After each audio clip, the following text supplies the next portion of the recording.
اعوذ بالله من الشیطان الرجیم بسم الله الرحمن الرحیم. ګرانو کتونکو زه مو اس کرنی امید لرم چې روغ جوړ خوشاله به راغلیو د سالار صاحب خواله دینم سو شیرونه وړو او سالار صاحب ته دا دوه شیرونه ډالې وی چې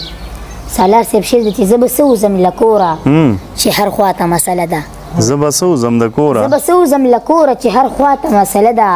ستانه ماته مسله ده ما نه تاته مسله ده او د دنیا په هر یو ګوټ کې داسې زهر خواره شوي د دنیا په هر یو ګوټ کې داسې زهر خواره شوي د هر ملک هر یو وګړي هر باچا ته مسله ده سالار صاحب زما فیس د پاره یو څو شیرونه تاسو وایي اول ټول ناول خو دغه ټول مینوالو ته که زما د سالار ټي وي مینوال ګوري نو د اویس کرنی دغه چینل یا دغه پیج چې کوم دی دغه لایک کې ځکه چې په دې کم عمره کې د ماشوم دومره مطلب دا دی چې د پښتو ژبې سره دومره زیاته مینه لري نو زما په خیال چې دا ډېره لویه او د اعزاز خبره ده. غزل به وایم چې دلته مې ژوند کړی دی دلته مې سپرلی کړی دی ما په دې خاوره کې د مینې بوزغلې کړی دی صیبه مینت کوم د کلي نه مې مه وباسه لکه غلام مې ستا خدمت ته نیمې شپې کړی دی چې بسیلی شوه نو زمونږ د کور شړی به نه وه چې بسیلی شوه نو زمونږ د کور شړی به نه وه بلها موده مې پکې ژوند بې دروازې کړی دی چې بسیلی شوه نو زمونږ د کور شړی به نه وه بلها موده مې پکې ژوند بې دروازې کړی دی دغه جینۍ به لیونو ته ډېر په سپکه کته دغه جینۍ به لیونو ته ډېر په سپکه کته دغه جینۍ په خپله خوښه لیونې کړی دی او الله دې خیر کې په اسمان کې بیا سرخي خوره شوه چا لیوني د یار دغه ماسویلې کړی دی چې ستا دیدنو کم سالار تا ته ډېر وګورم چې ستا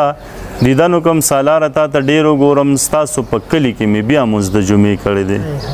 دغه یو غزل ول چې غر به وي چینه به وي نختر به وي غر به وي چینه به وي نختر به وي دواړه چې یو ځای شو مازدیګر به وي زه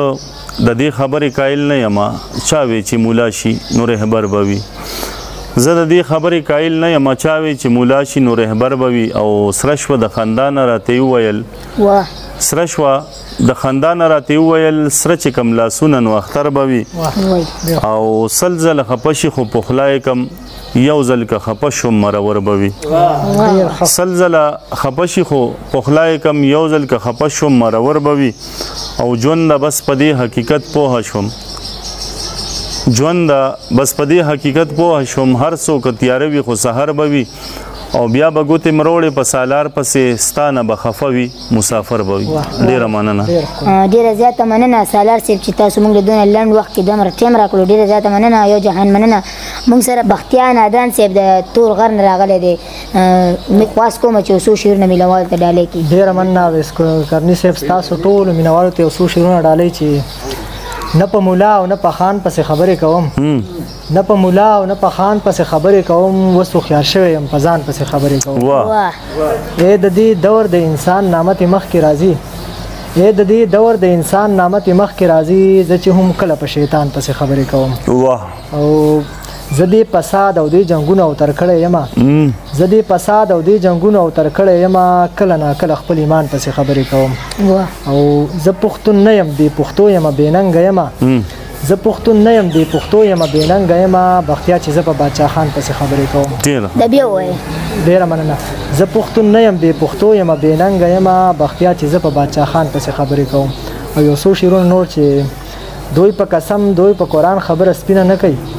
دوی په قسم دوی په قرآن خبره سپینه نه کوي او چې دا خلک په ایمان خبره سپینه نه کوي کافر دغلته کافر سړی په زور زیر پوی کې کافر دغلته کافر سړی په زور زیر پوی کې کافر دلته مسلمان خبره سپینه نه کوي او یو خو دا بعضې تور ته سپین او سپین ته تور ووایي یو خو دا بعضې تور ته سپین او سپین ته تور ووایي یو خو دا بعضې شاعران خبره سپینه نه کوي او د وخت قاضي له مې انصاف په لاس کې مه ورکوئ د وخت قاضي له مې انصاف په لاس کې مه ورکوئ دا منافق دغه شیطان خبره سپینه نه کوي او دا درته چا ویل چې بختیا هم چلولي سړی دی دا درته چا ویل چې بختیا هم چلولي سړی دی دا درته چا ویل چې نادان خبره سپینه نه کوي ډېره مننه ډېره زیاته مننه ستاسو د اورېدو د برداشت کولو ډېره زیاته مننه او ویډیو وګورئ شیر یې کړئ د لوی الله په امان